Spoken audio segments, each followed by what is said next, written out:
And welcome, once again, to another episode of the HoriZone Roundtable. I am Bob McDonald, and you can find me on Twitter at Bob McDonald. Jimmy Lemke, who you can find at Panther U, will not be joining us today. Filling in for him is Matt Dudek. Hey there, everybody. How we doing? And Matt, I keep continually forgetting what is your Twitter address. It is GrizzTalkOU, correct? Yeah, that sounds about right. Gotcha. Okay. I don't know. I forget. I think that's right. I should remember these things, honestly. I mean, it's been, we're not even halfway through the conference schedule, and it's been a long season already. So, but you can also follow the podcast on Twitter at HoriZoneRT. And apparently, I guess we're building ourselves quite a following. So that's great. Thank you all for following us and listening to us and keeping up with our varying madness week after week. So week 3 is in the books. Done. It is in the books, and we have ourselves a new leader coming out of the gate. At 5 with a 5-1 record. And I'm sure that and we'll talk a little bit about this later. But yeah, Detroit Mercy is 5-1 and currently a half game up on Northern Kentucky. And like I said, we'll talk a little bit more about the current dynamic over at Detroit Mercy, especially Matt as it relates to kind of the upcoming Metro Series game that the Titans have up against Oakland here very soon. First one of the season for us with the men. First one of the season, and really probably the first one in a long time that kind of means something. That seems like it's going to be a definitely must kind of watch. It definitely looks like an actual must-watch game this time around, because obviously the last couple of years have been just not good. It depends. I disagree about not good, but I like winning. So, speaking of which, obviously the big and of course Northern Kentucky, like I said, is a half game out of first place, but the Norse are kind of in a good position right now. Aside from the defeat that the Grizz put on Northern Kentucky a couple weeks ago. Aside from that entire deal, the Northern Kentucky definitely got a win that they needed to get against Wright State. Wright State did for all the issues that Wright State has had this season. That matchup was the game on Friday. That was a really good game. But in the end, it was Northern Kentucky wanted it more. I mean, they were able to kind of withstand the Raider onslaught and prevail. So that was definitely something, and I definitely think it was one of those things where this is, and again, the key to the game. And definitely the key to the game was near the end. At the end, Drew McDonald, who I thought probably put that game away. I thought put that game away for them. He hit that dagger 3 right at the end there. I mean, that sealed it. Yeah, and we made sure to point that out on the Twitter on our Twitter account too. That Drew McDonald that 3-pointer kind of sealed the deal for the Norse with Drew McDonald, and that's interesting because that was kind of the big test for them. Again, another big test, and so. Honestly, now Northern Kentucky gets to go into Ohio, where they're playing a winless Cleveland State team and a Youngstown State team, and I honestly don't think either team has an answer for Drew McDonald. Yeah, and I recognize that Northern Kentucky has a bunch of different weapons, but truthfully, Drew McDonald's kind of the one of the is from a front court standpoint very dangerous, and not to mention the fact that obviously he's got that inside out game, as evidenced by that dagger 3. Right. So So I don't think that. Well, I know for sure that Cleveland State's not going to have an answer for him. Cleveland State has to hope that Appleby just goes crazy, and I mean he is capable of that. We saw it at the tournament last year. Outstanding, but who else is there? But you got to remember last year. Not only did you have Tyree Appleby, but you also had another option. Steph Kenich was playing way better than he is now because Steph Kenich is up hot and cold this year. You also had a Kenny Carpenter who was another scoring option. I'm struggling to figure out who exactly is the solid second option for Cleveland State, especially if Tyree Appleby has a crap game, which he, by the way, did against IUPUI. Who's the second option? And I don't see it. You're trying to find it. So's Cleveland State. They don't know, and they're living and dying by Appleby, and that's not a good way to go. That is not a good way to go, and I've seen that. And again, I've seen that play out too. The other issue is not so much is not only does Northern Kentucky have the inside game that's going to just wreak havoc on Cleveland State. You have Drew McDonald and the rest of Drew McDonald and Jalen Tate and all those guys. They have some sharpshooters on that Northern Kentucky team, which is not good for Cleveland State, who gave up 17 against UIC on Saturday. No, that's not. The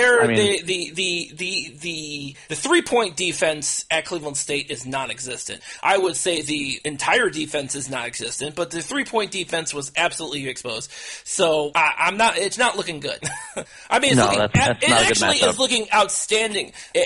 Northern Kentucky is really well positioned to be able to put together a nice road trip in Ohio. Mm-hmm. They really are inclined to do that, and especially starting on Thursday, I really think that's going to definitely be that's definitely going to be a good. I don't want to say it's going to be definitely a nice thing for them on Thursday. Honestly, they may end up.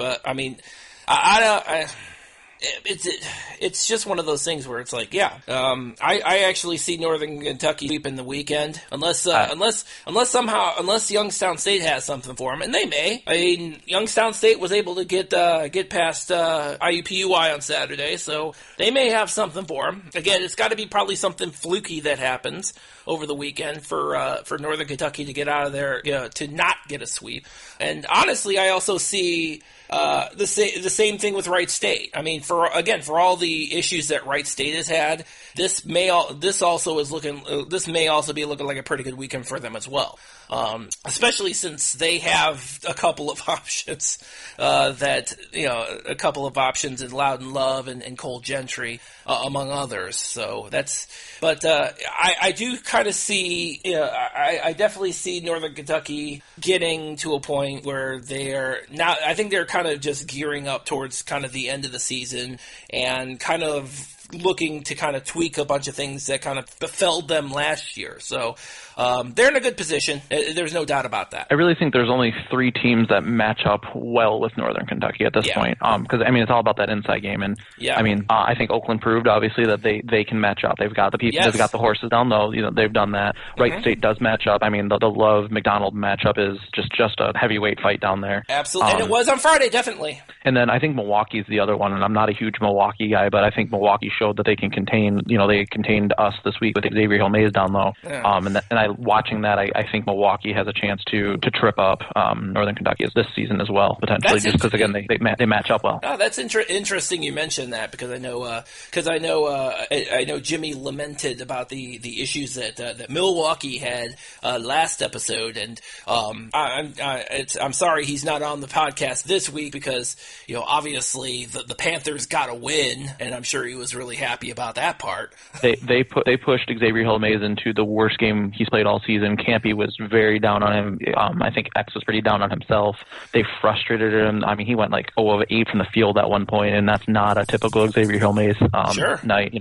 They really did a nice job on him, and that's what it's going to take. It's the same thing that OU did to McDonald, where they didn't put X on him. They had Brad Rechting and James Beck just frustrate him all night. And McDonald still got some, but it wasn't his normal night, and that's what kept NKU from winning that game, I think. And Milwaukee, I think, can do it to them too. But I see no way that Cleveland State can match up. I see no way that Youngstown State can match up down low. And that's once not he's their game, really. For neither Youngstown or Cleveland State, that's not their game. No, so. And once he's rolling, it opens up the other options to hit, and that's what it's about. Is you know who the main guy is going to be on almost all these HoriZon League teams any night. But it's about once they're going, or if they're going, who else? Who's that number 2, even number 3, and if those guys get going, then those exactly. It's easy to tell who's going to win that night. Yeah, that's going to be and like I said, that's probably, and with kind of the matchup issues that both Cleveland State and Youngstown State are going to have, it's just going to be a matter of probably Drew McDonald probably putting his kind of mark on the game, and then starting to get everybody else involved. Unless of course they start raining threes right away, which is not out of the realm of possibility either. Right. And again, against a Cleveland State team whose 3-point defense is practically non-existent, I wouldn't doubt it. No. So, which actually, I'm glad you brought up the Oakland. I'm glad you brought up Oakland. Obviously, you're an Oakland guy. Obviously, you had kind of a mixed bag this weekend. You kind of touched on it a little, where you had a Milwaukee team come in and win. I was kind of surprised by that myself.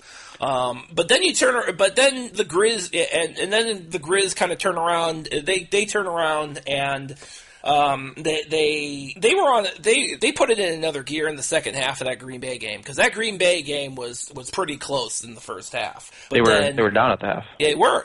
I think they were down 3 at the half. I think they closed it to 2. I think. Okay. Oh yeah. It was they were down 2. And then Oakland just went off on that second half, and it was. And they definitely put the hurt on Green Bay in the second half of that game, and took away that win. So that was a really good. That was honestly a pretty good game for them.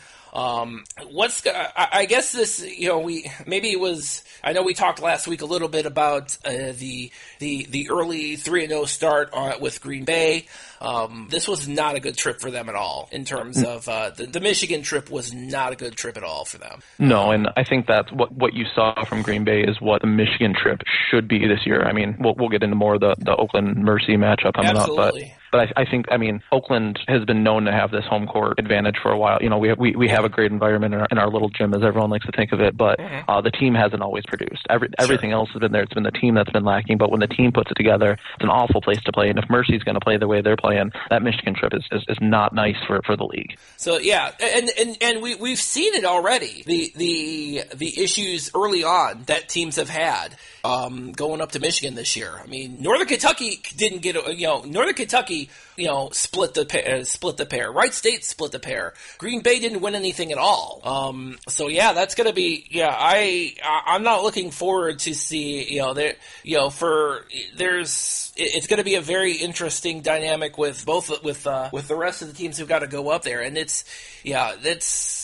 going to be kind of ugly actually, because I'd like to point out again with regards to specifically with the Oakland Green Bay game.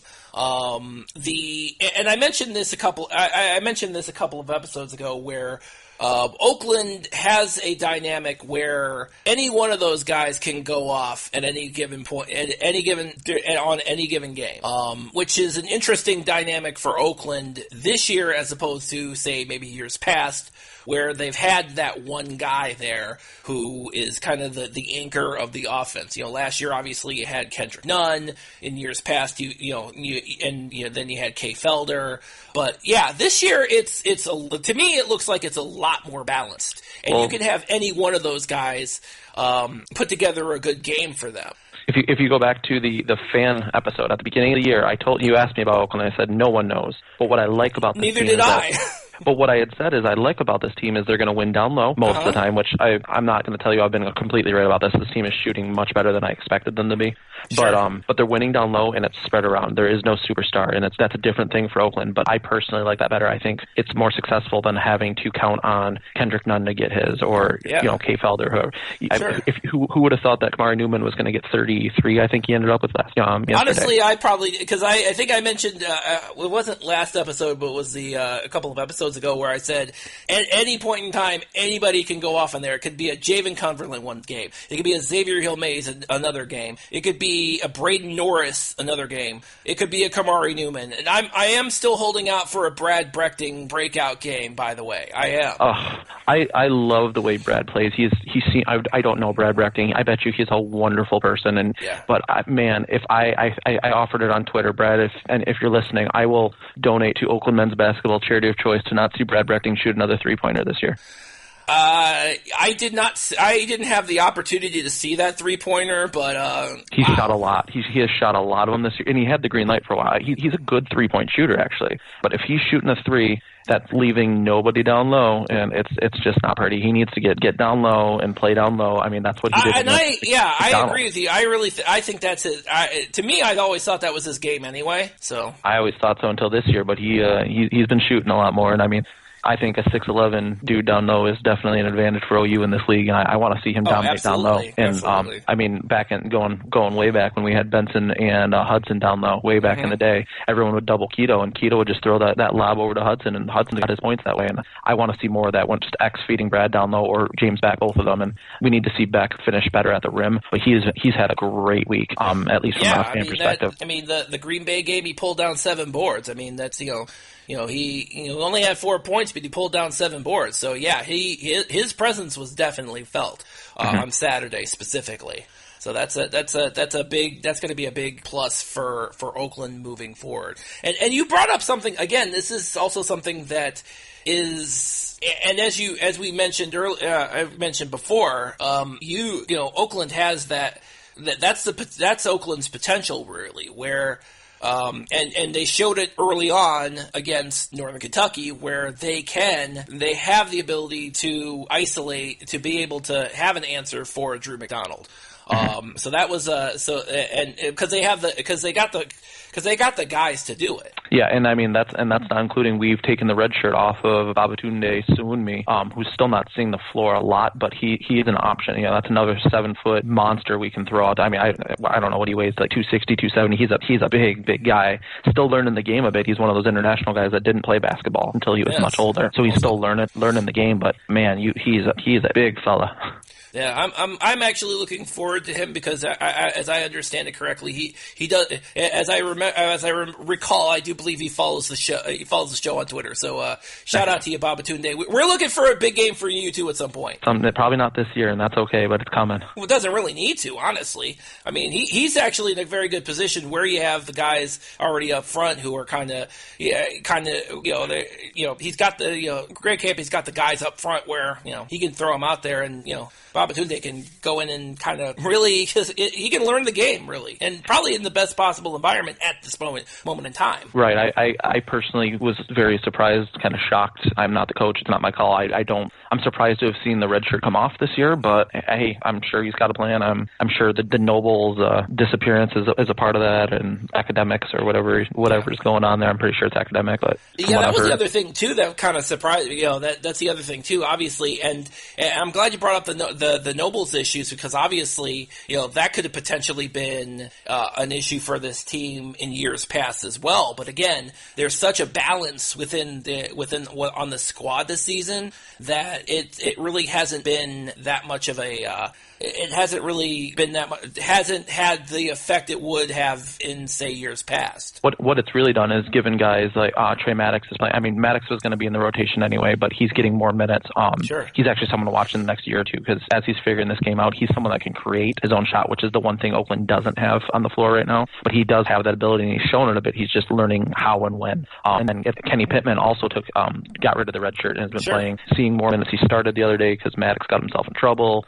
missed like team breakfast or was late to something or both or whatever it was. So Pittman got the start. Pittman was one of the top 3-point shooters in Illinois coming out of high school last year. The kid could shoot, and it's just figuring out what his role is and when and how, and trying to make sure you don't end up at Campy's doghouse like Stan Scott. But like other than that, there's the talent is there, and those guys can all shoot. Yeah, and they proved it against Green Bay. I mean, they shot for 55. They shot for 55% and 45 from the three beyond the arc. Mm-hmm. I mean, that is a huge advantage. That's going to be a huge advantage moving. And again, a huge advantage for a team that, let's face it, neither of us had any idea what we were in for this season. I told you I liked them. I told you, Bob. I know you did. I was still on the fence, and maybe it's because of I'm telling you, maybe I'm pretty sure the non-conference screwed me up bad. I'm telling you, it really did.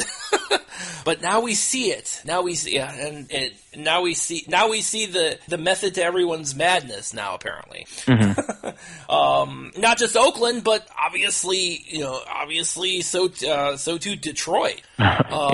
This is and.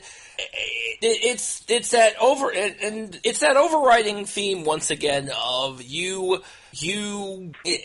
overriding theme that we've been talking about throughout the season on the podcast, that you underestimate Mike Davis at your peril. I mean, and it's funny, and I have to bring this up because last episode I said that Antoine Davis, who obviously is putting together probably one of the best seasons in the league. We'll talk a little bit more about kind of where he stands with regards to that. But I mentioned the fact that I think I said it offhand last episode, where it's like, Antoine Davis is going to have an off night, and it's going to be all Josh McFawley. And what happens on Thursday? Josh McFawley goes off. And he'd been having a rough season. I think he's still figuring out how to play off the ball a bit more and where he fits into the Antoine Davis show. Yeah. But he got his. He definitely got. I was like, you got to be. I thought it was the most hilarious thing on the planet. Like, yeah, of course he. Yeah, of course he. I was. Yeah. One of those times where I'm once again actually make a correct assessment. Where I make a correct prediction when I didn't even mean to. Although half the time I've cursed everyone, so that's not helpful. Like I did with Detroit a couple months ago. But yeah, it was that Thursday game. It was kind of a the Josh McFawley Antoine Davis show. I mean, it was definitely a sight to see. I mean, it was really, I couldn't believe it. I'm like, wow, that is something. And also too, with that, for Detroit Mercy, again, for a team that, we pretty much all collectively, thought, this is going to be a down year for them. This is beyond anything that I could possibly think that they could have done this year. Beyond anything. I mean, I think what they're doing is exposing how bad the league is, and I'm not supposed to say that probably, No, but, you are correct, and when we talked about the hiring of Mike Davis at the during the offseason, we had talked about kind of the way the league has been, the league is structured, and hey, you never know. Mike Davis might come in and be able to, get to a point where he actually turns things around to the point where Detroit doesn't do as bad as we think. I expected Detroit to turn around. 5-1. I don't know about that. Yeah. I mean, No, I guess I expected Detroit to turn around, and as an Oakland fan, I hate saying that, but I had it as another year or two. He needed to get some more recruits in, surround Antoine. No, he took a bunch of guys off the playground, and he's put together a team that's winning. It's amazing. I mean, and they are. I mean, and that also, and again, that also kind of speaks to how good. I mean, how good Antoine Davis has been. I mean, I think we really underestimated how good Antoine Davis is going to be this season. I mean, that's the truth. And by the way, I also, go ahead, and it sounds like you got something. I was just going to say, I definitely did. I mean, I knew he was good, but I mean, I took it as, another coach's son, all this. Yeah. It's not like he decided to not go to Duke and go to Mercy. He was coming out of Houston, he'd committed to Houston. I figured he'd be a good mid-major player, maybe an average high major player. But I mean, not to take anything away from Houston right now, because they're sitting at 16-1 and in the AACs, and at the top of the AAC standings, and they're ranked 17th in the country. So I mean, right. I mean, not to take away any. I mean, whatever's going on with Kelvin Sampson and Houston, they definitely got it going on now. And so but man, I'm telling you, it has really been. I want to stop short in saying that Detroit Mercy basketball is back, but right now, I mean. Yeah, I mean, you look at an 8-10 record and say, that's really not anything to write home about literally anywhere else. But from where we thought Detroit was going to be at the beginning of the season, absolutely exceeds expectations. I definitely didn't expect them to make the HoriZone tournament, let alone be running the league right now. Yeah, I mean. But you brought it up. I mean, it's a combination. I think it is a combination of a couple of things. It is a combination of Mike Davis being able to maximize his what he's able to do, coupled with a lot of missteps on the behalf of a lot of the rest of the HoriZone League teams. You didn't expect. I really didn't expect Cleveland State to start the conference season 0-6. I mean, I said a lot during the offseason that Cleveland State was not as bad as everybody's predicting, and I'm looking like an idiot right now. But for anybody but at the same time, Detroit Mercy. The opposite is true. No one expected this. What's that? Nobody expected them to be this good in league. Like no, this is good. Absolutely not. I know. So that's I'm sure as an Oakland guy, this is definitely sending a shiver up your spine. I'm not going in cocky on Saturday. How about that? That will be that's probably going to be a new feeling for you. It is. I mean.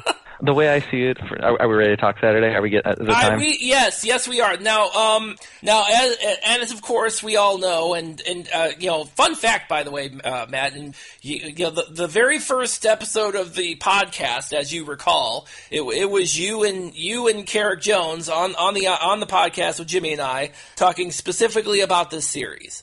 Mm-hmm. So a little bit of historical reference, and we kind of. Yeah, we kind of chuckled a little bit about kind of the way things were going with Detroit at that point in time.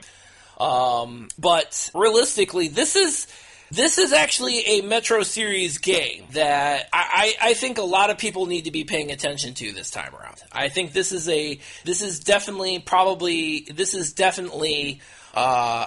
going to be one of the top games in the conference this week. And I don't think we've said that in a long time. No, and it's going to be a good game. I don't see either team blowing this game out. No. Which scares me because the idea of Antoine Davis playing down one with 5 seconds left on the clock doesn't sit so well. No, not really. But yeah, that it is. But I think for me at least, from looking at both of these teams, looking both at Detroit Mercy and Oakland, where you have Detroit Mercy, where you know who the guy is. It's Antoine Davis. You'll have Josh McFawley as that second scoring option. I think he's finally gotten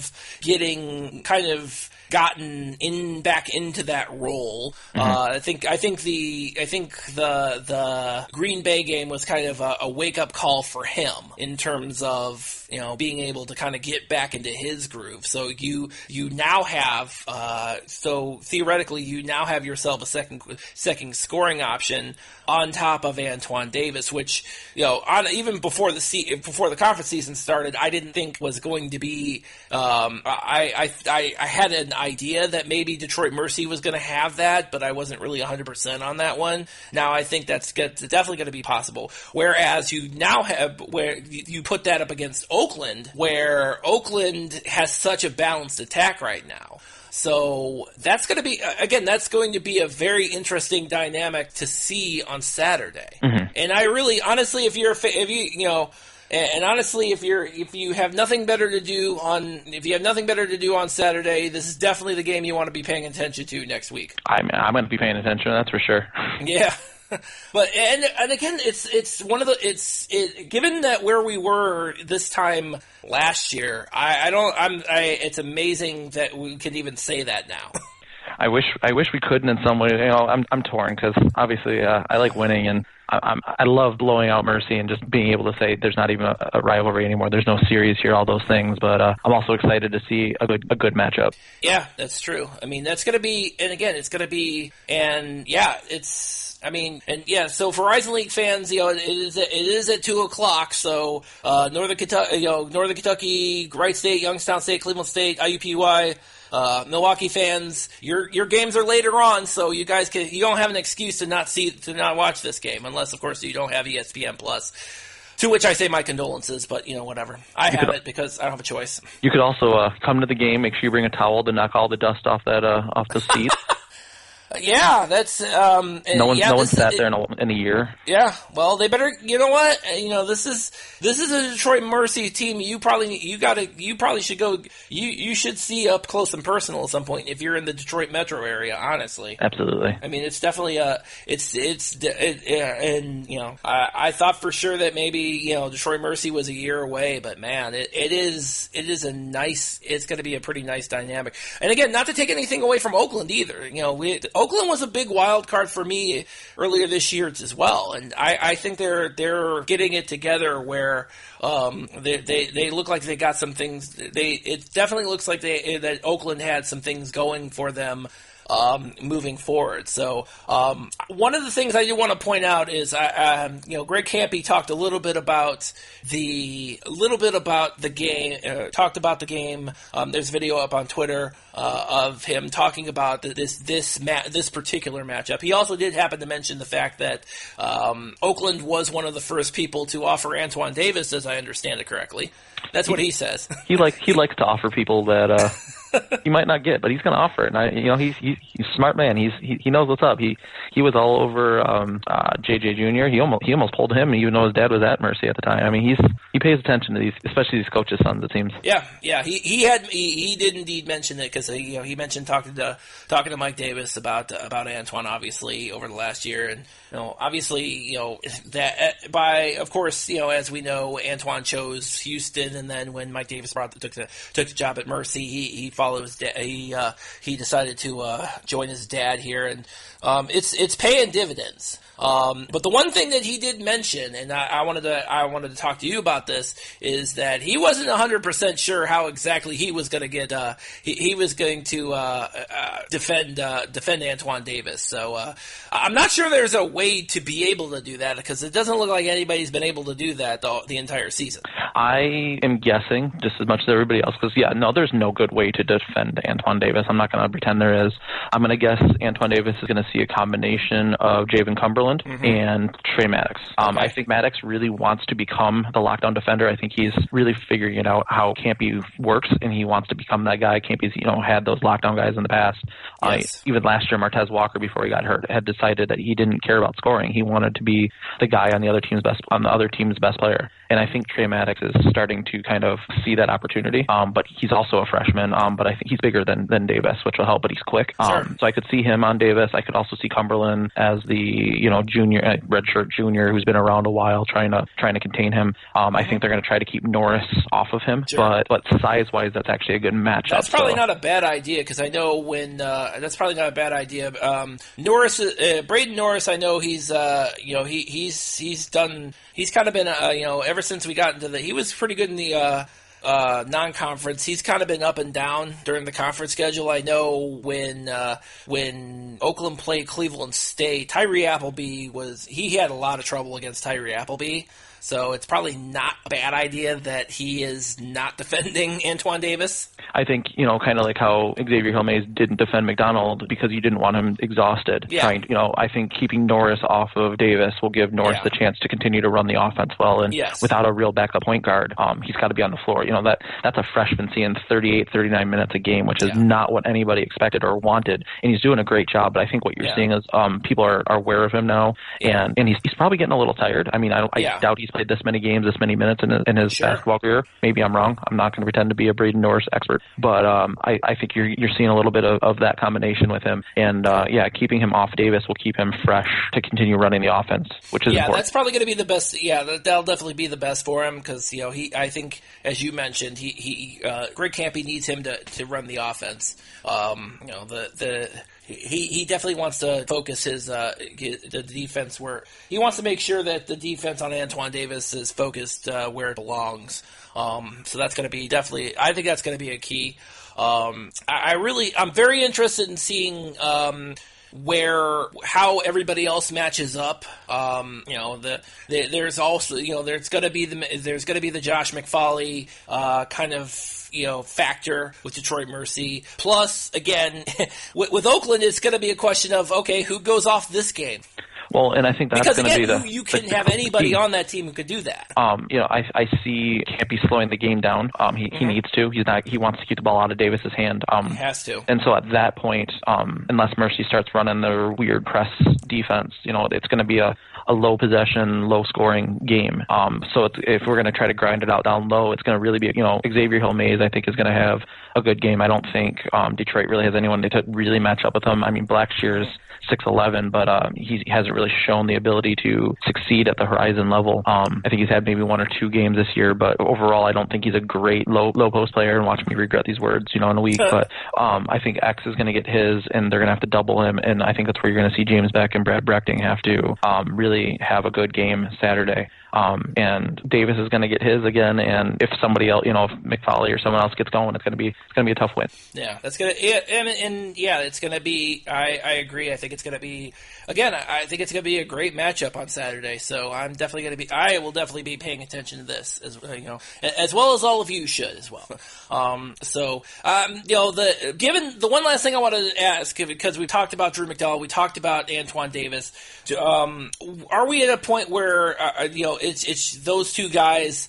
We're having the conversation about for HoriZone League Player of the Year. Probably. I think Cohen should be mentioned as well, but I don't see the I don't know how to say it. I don't see him getting the votes needed. I think he's going to have a good season. I think he's leading a good team, but I don't think the numbers are going to quite be there. He's not going to have the wins. He's not going to have anything to back that up. Sandy Cohen's a good player. I think as we've seen, the dynamic in Green Bay kind of works against him, because for me, I think when I see Green Bay, I see a similar kind of setup as Oakland, where any one of those guys can go off. Not just Sandy Cohen, as we saw on Saturday, where Cam Hankerson comes out of nowhere and produces specifically in the first half of that game. So I think Sandy Cohen is definitely in the conversation, but as you mentioned, because of the dynamic at the way Green Bay is set up, especially offensively, that might hurt him. And so at that point, I think you are looking at a two-man race. Yeah. Biased as it may be, I don't think McDonald's a player of the year, because when I saw him in person, we shut him down pretty well, and he was very frustrated that game. If we can do that again, that tells me that maybe he's not a player of the year. I don't see Antoine Davis not winning both the freshman and player of the year, or newcomer, whatever we're calling it this year. Newcomer of the year. Is it freshman, newcomer? It changes, I feel like. And, I don't know. Incidentally, and I'm glad you mentioned that, and by the way, and I had to look this up, there has never been, in the history of the HoriZone League, and whatever the hell MCC or whatever the hell we were calling it before that, there has never been a player to win. There has never been a freshman who has won Player of the Year. Never. Right. So that would be unprecedented. For Antoine Davis to win Player of the Year. At this point in time, I do think that Drew McDonald, just based upon and again, I'm basing this on just his the way he's been Oakland aside, the Oakland game aside. That's right. He's been pretty consistent in terms of his performance. Again, with the Oakland game notwithstanding, where I still think he currently has the edge. But as you mentioned, we may be seeing a different. And again, we will see what happens on Saturday between Oakland and Detroit Mercy, and see kind of what game plan Campy has for Davis as well. So that's going to be. I'm very interested in seeing kind of how that all is going to shake out. But I see an argument. Obviously, right now I see Drew McDonald having the edge, but I definitely see the argument for Antoine Davis at this point, especially when you have a Detroit Mercy team that probably has way more wins than I ever expected them to, and that really means something. I think that dynamic right there is that I don't know how do you even put. How do you put a value? You can't put a value on that. You have somebody where you have a player who comes in and basically changes the dynamic not only of your team but potentially the league itself. And I'm going to get the Valhalla, Vanguard, and Norse Nation, everybody mad at me for saying bad things about Drew McDonald. I think Drew McDonald's a great player. Yeah. Again, exactly. What else is new? By the way, since I've already said it, I love those guys because I love that there's another good student section and group of fans to jaw with. You don't get that anywhere else. We've had him on the show before, and I know we'll have him on again. So shout out to the Valhalla Vanguard. Yeah, I know friends of the show. I know we get a lot of Northern Kentucky followers from them. So shout out to those guys. But they're building something. But I think Drew McDonald actually reminds me a lot of Sandy Cohen as far as in league. He's got solid numbers and he's winning even more games. But there's nothing about him when I watch him, even against even when he has a good game, where I'm like that's a player of the year right there. I never have that thought. He's a solid piece. I think he's a really really good player. But I never he's not a superstar to me. And maybe I'm wrong. But I watch Davis. That's a superstar. Like that's a player of the year. And I hate that because I love when Mercy's so good. Well, yeah. So. I understand. I understand completely. So with that, we're going to go ahead and close out the show. Matt, thank you very much for filling in for Jimmy this week. Thanks for having me. I'm sorry that Jimmy couldn't be here, but I'm cooler anyway, and I don't come with stone cold music, so I think that's a win. Okay. I always hear that the shattered glass. Like, oh, come on, Jimmy. Come on, you're better than that.